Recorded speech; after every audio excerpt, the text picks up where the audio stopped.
Code enforcement. We deal with this in every single neighborhood we work on. They pay their taxes, pay their insurance. We cannot go after the tax sale, and we try to file conservatorship against them. But our lawyer warned us is that these are people that are very sophisticated. Once you go after them, they will protect their asset. And we try to file, and along with certain neighbors, we try to file 3-on-1 code enforcement on them. However, we encounter a challenge where multiple violations have been filed on them, but our building department has not been executing these violations on time. Had they been executing them on time and enforcing the violation and the penalty, a lot of buildings would have been sold. The owner would have the pressure to sell. That's not the case. So I'm curious to hear about your thoughts about how can we deal with this kind of owners.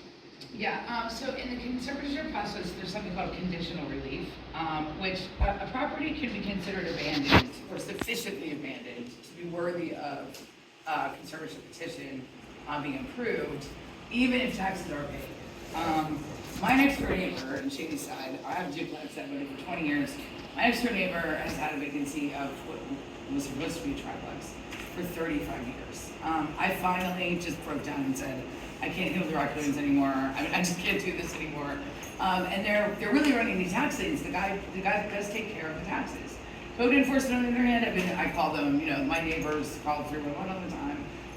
And this man does have we're in the petition phase right now. I wasn't able to get in so that I could figure out the scope of work. I have a developer client who's actually going to be the conservator. But the risk to me is, this guy, he was being a speculator. So I'm not going to sink my hard-earned dollars into this and have my developer client, do all this only for this person to, just kind of object and then retain title. But in the conditional relief arena of things, conditional relief is a plan that if an existing property owner files with the court to say, dear judge, please don't let them do this to my property. I will do it myself. And there are strict rules that Judge Hertzberg and a lot of the other, more experienced judges really make these property owners adhere to for the protection of the community. A conditional relief plan does not have to be as extensive as a conservatorship plan, though. And that's, in a way, philosophically, as a lawyer, I kind of support that because, to some extent, people going after properties as conservators can be a little bit predatory. So, and if somebody's struggling with generational wealth, or maybe there's, inheritance, heirs that really just can't get the money together, they don't want to lose grandma's house, the conditional relief opportunity is a really nice sort of aspect for them, and maybe some community resources will be available to assist them. But yeah, there are areas that I know, what you're talking about, there could be whole sort of contiguous tracts of property that somebody has either filed some claim to title, in some cases even conservatorships, that just sit there with no activity whatsoever. And they're dangerous to the community. There could be, the blight is not being cured.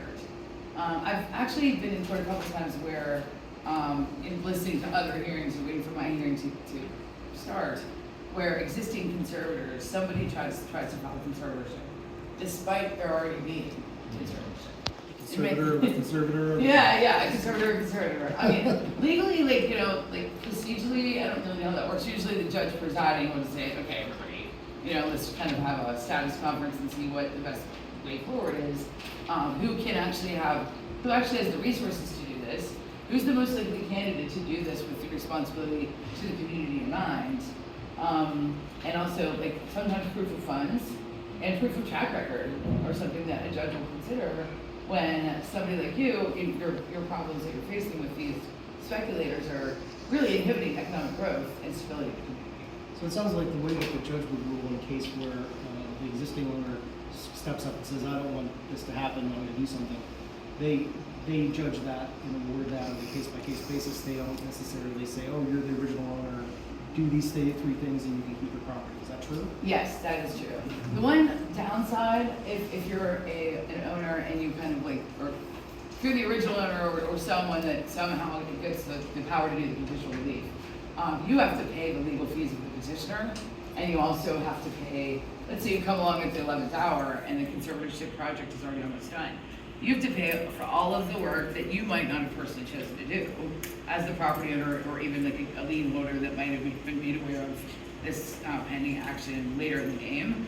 And then if you do want to retain title as the pre-existing owner of the property, you can do that, but the conservator gets a lien that is super priority ahead of all the other pre-existing liens, and you as the owner would have to pay not only the legal costs, the filing fees, the construction costs, but a 20% developer fee to the conservator also.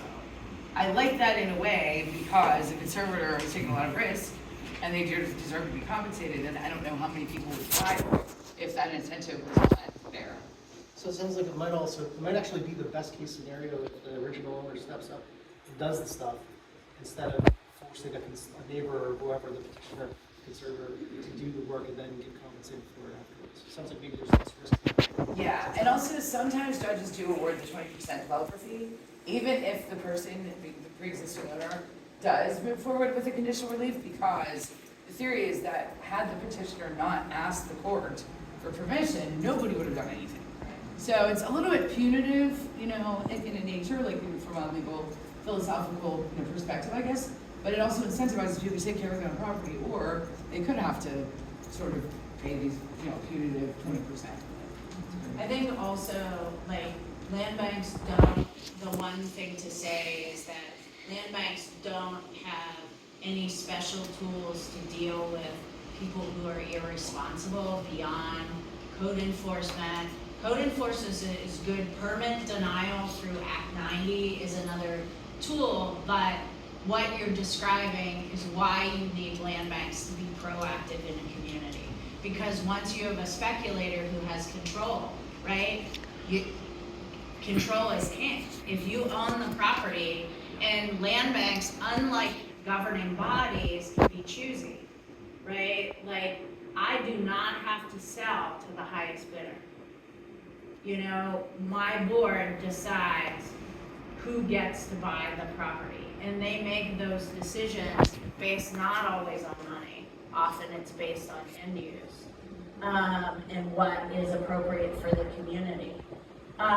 So I think that's an argument for why land banks should exist, because once those speculators and the we buy any houses people and the same day sale people, right? Like those systems are big money in the United States, and they cause a lot of damage.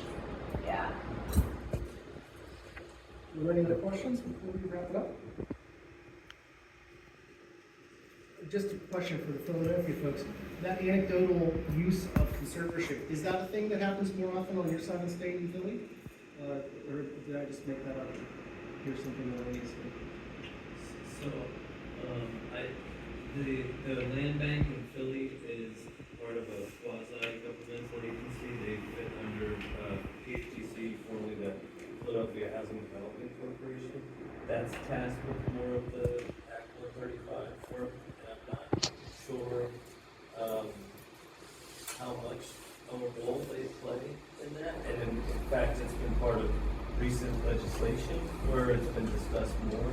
But I don't know, do you know more than I do about how much of an active role? I'm not sure, how organizations, how the sort of responsibility for the conservatorship method of, housing stock improvement and wind retention is diversified in Philly.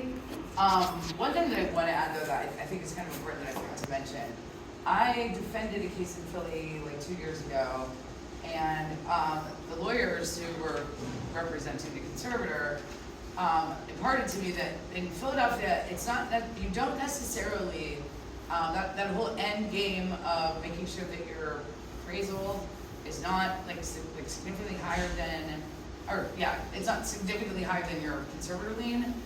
There are instances, I believe, where lien holders do have to be paid by the conservator or whoever takes title if you end up at a situation where the equity you have created doesn't even exceed, the conservator lien. You may have to, I think that there's a little bit more loyalty to pre-existing lien holders there. I really need to explore that because I'm starting to do more work in Philly, And to me, like the sloughing off of the liens is like 90% of the reason to do the conservatorship. So if you're gonna end up in that situation at the end, that would be a big challenge to the whole concept. Interesting. Well, I want to thank Kathryn and Jason Terrace. Thank you for your time and your expertise. We appreciate it. I feel 200% smarter.